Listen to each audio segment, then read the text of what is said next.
Good morning, everyone. Welcome. My name is Menachem Creditor. It's my honor to serve as scholar in residence and rabbi for UJA Federation of New York. We bring you Torah and music, blessing, and community every weekday. We've been doing so since March 18th, 2020. Today it is Monday, May 4th, 2026. What a gift to be with all of you for all of these years, 6 years plus a bunch, to say good morning to Scott and Sandy, Penny, and Jonathan, Tara, and Michelle, and George. Good morning, friends. Let's see who else is here. We'll say good morning as we have for all of these beautiful mornings. Neil, it's good to see you too. Hi, John. See you a little bit. Adrian and Judy, Arlene and Barbara, Boker Tov. Good to see all of you. Let's take just a second, say a few more hellos, then we'll sing a bracha, learn some Torah.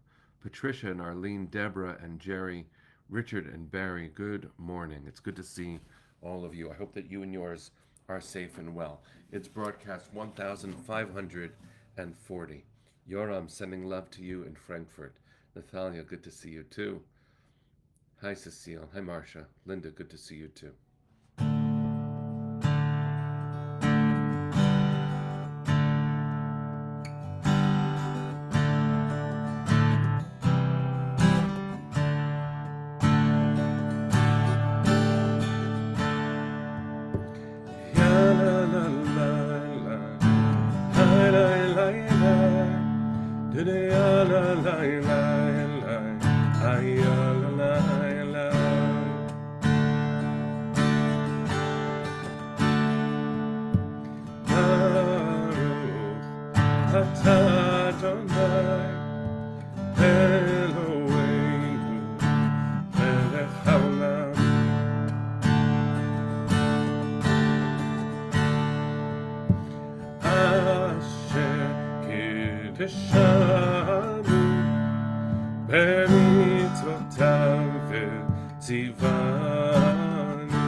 Good morning, everybody. It's good to see you. Thanks, Penny. It's broadcast 1540.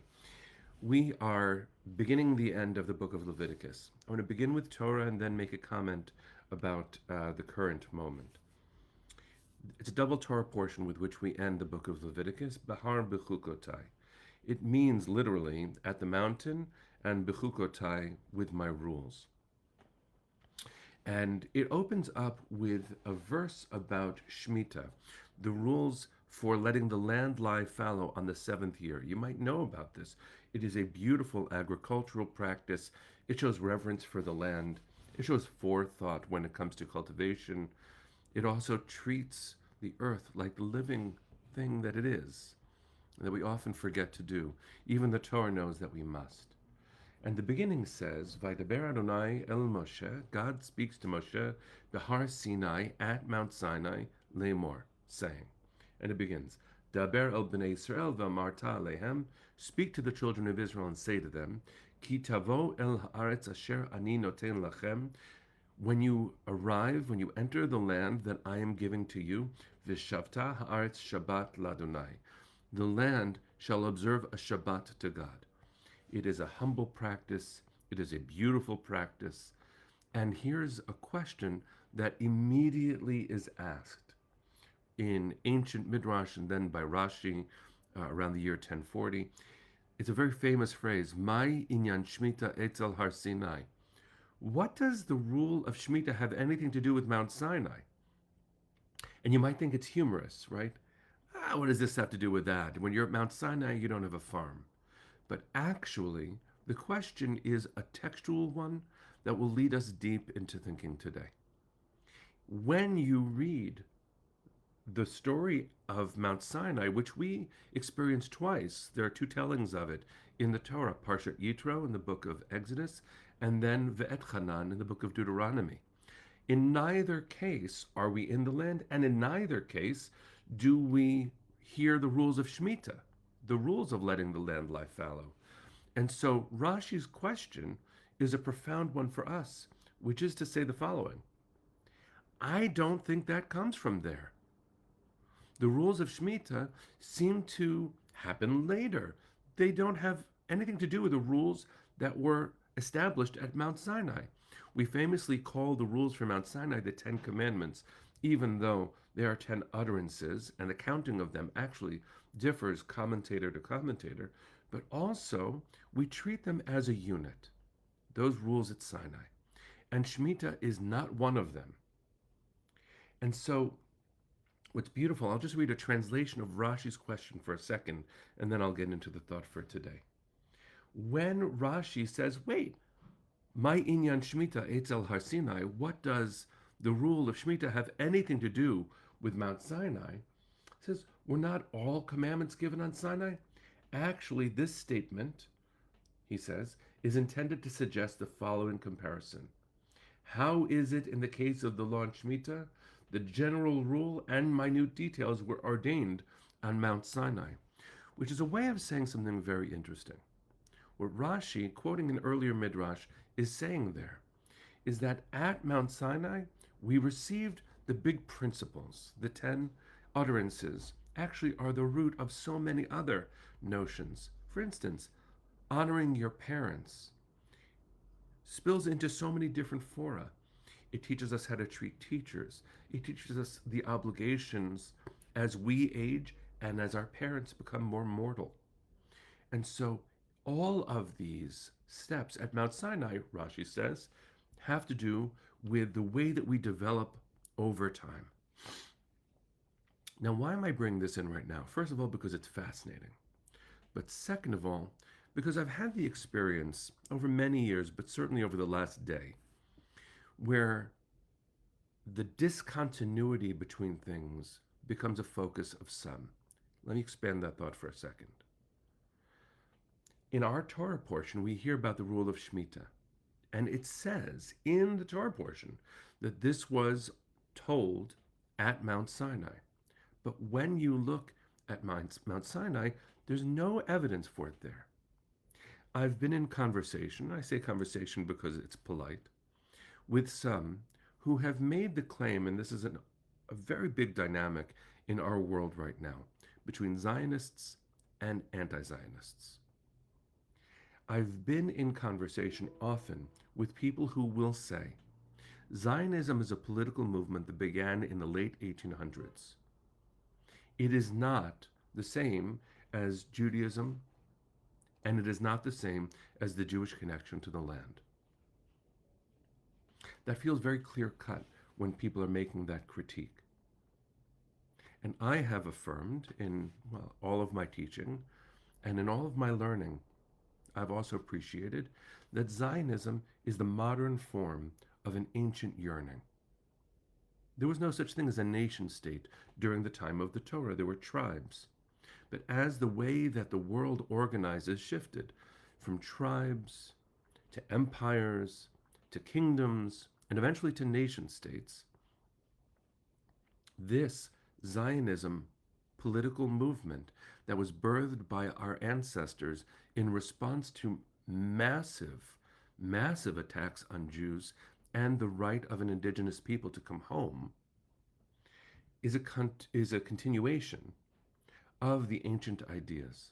Now you can see the parallel that I'm drawing, but I want to make the parallel explicit and then dig deeper into the current for a moment.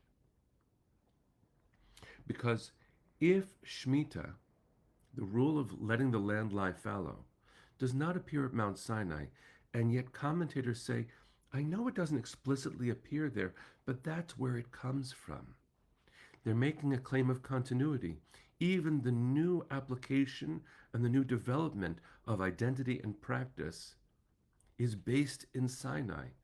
And in fact, that's what rabbinic tradition has always asserted, that the way we organize, even the notion of a rabbi, which is nowhere to be found in the Bible, rabbi happens later.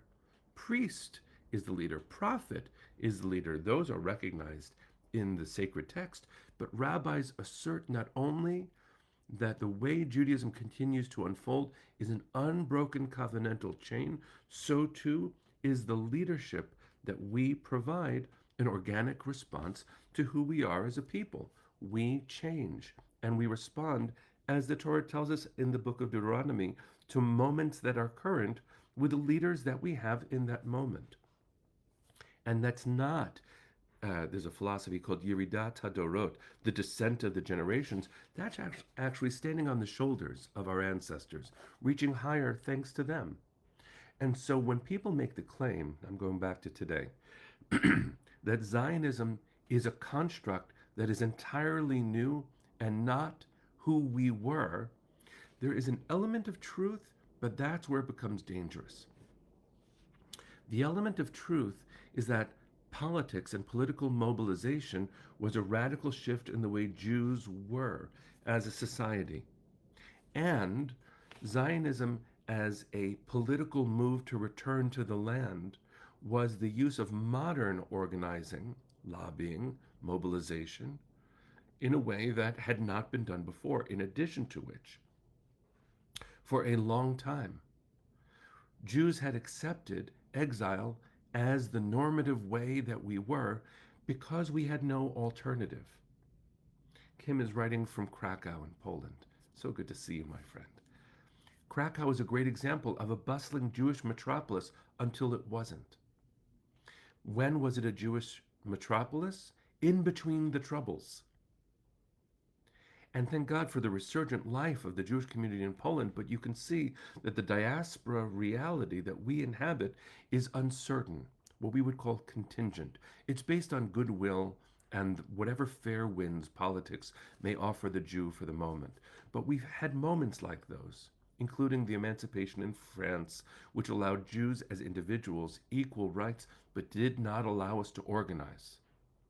Zionism said we can no longer rely on others.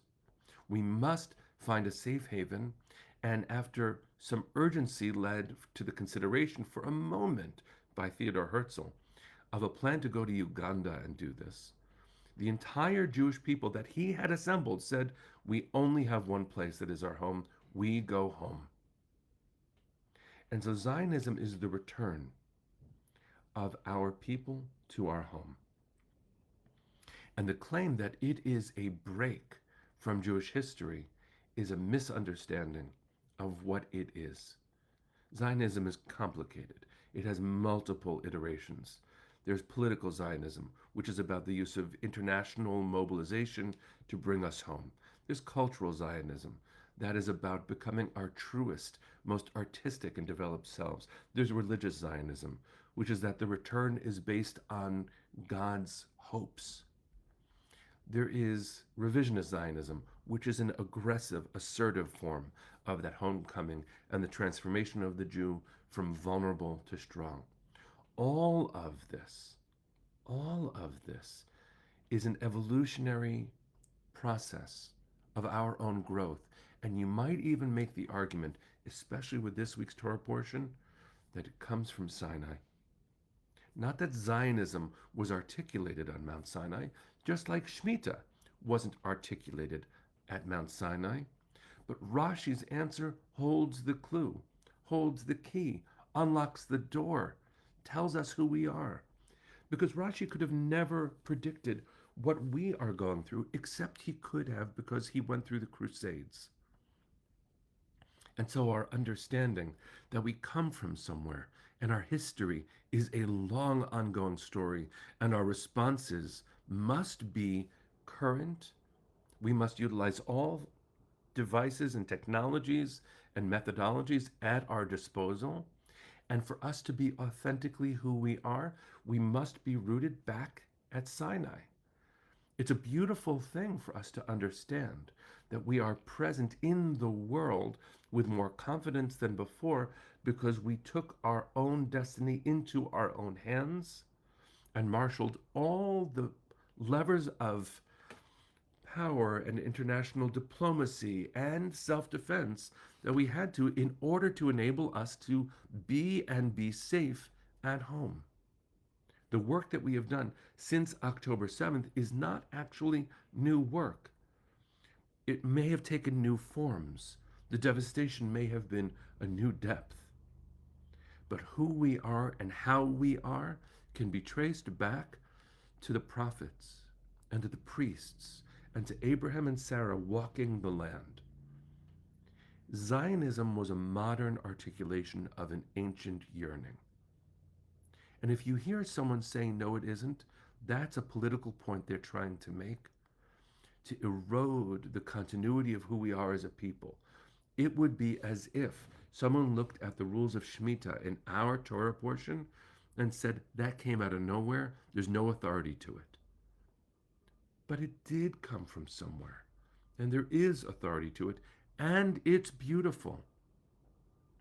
Shemitah shows foresight on the part of the Torah, but also a desire to remain, it's a good pun here, rooted in who we always were, and to tie that to our relationship with God. Because after all, Zionism should be understood at its core as Jewish dignity on earth. Nothing less. And Jewish dignity on earth is a particular people's claim that we also are created in the image of God and deserve all the rights and protections that every people deserves. To be home, to be safe, to do good, and if we were given more space to do more good for more people, please God, may that be. But in this moment, anyone who misunderstands Zionism, who misrepresents Zionism, is not only doing themselves a grave disservice, they are cutting themselves off from their own history. But they are also attacking the continuity of our story. Zionism is the most recent chapter in an ancient story that we call our family's life. Does it need work? Every story does. Are we done with our work? Never. But our dream is liot am chovshi be'artzenu, to be a free people in our land. This community sings it every morning.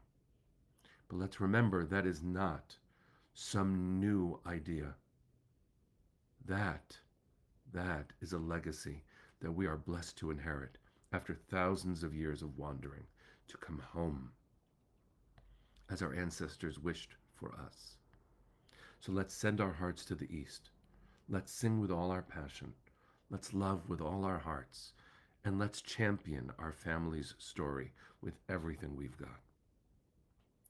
Kolon balevav penima nefesh Yehudi homia ulefate mizrach kadima ayin letzion Sophia od lo avda tikvateinu התקווה בת שנות 2000 להיות עם חופשי בארצנו ארץ ציון וירושלים להיות עם חופשי בארצנו ארץ ציון וירושלים. Am Yisrael Chai. See you tomorrow, my friends.